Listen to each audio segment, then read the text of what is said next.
ABŞ hamı bu müharibəni elan edibdir. Hansısa balaca ölkələr qırılaraq gedir, diz üstə çökür, ABŞ qarşısında hansı bir danışıqlar edir, ABŞ-dən malların idxalına rüsumları azaldır. Amma hal-hazırda dirənən biz Avropa ilə Çini görürük hal-hazırda.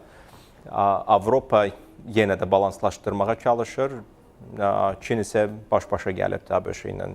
Paralelində eyni qədər tariflər onlar da təmin edirlər.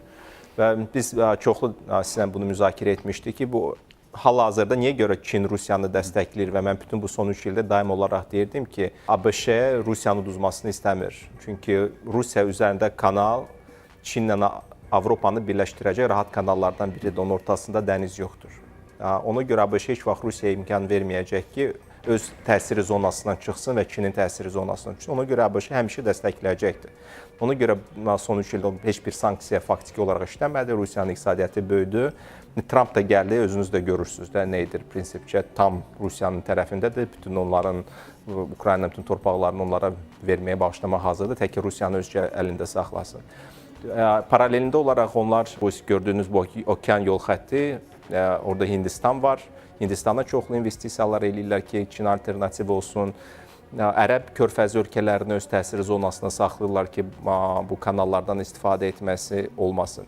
ABŞ-nin hərbi donanması dünyanın ən böyüyüdür və ən güclüsüdür. ABŞ-nin icazəsi olmadan heç bir yük okeanın nə o tərəfindən, bu tərəfindən keçə bilməz.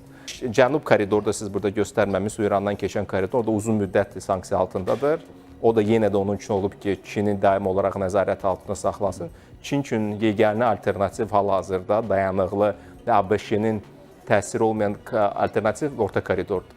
Biz ona görə Bidenin Orta Asiya ölkələrinə gəlməyini gördük, son məqamlarda Azərbaycana böyük təzyiqlərini gördük, Türkiyə böyük təzyiqlərini indi nə kimi görürük, maliyyə sanksiyaları falan eləyirlər ki, biz çökək də, biz də yuxarıdakılar və aşağıdakılar kimi çökək onların qarşısında və bu xətti ABŞ-nin dediyi ilə açıb bağlayaq.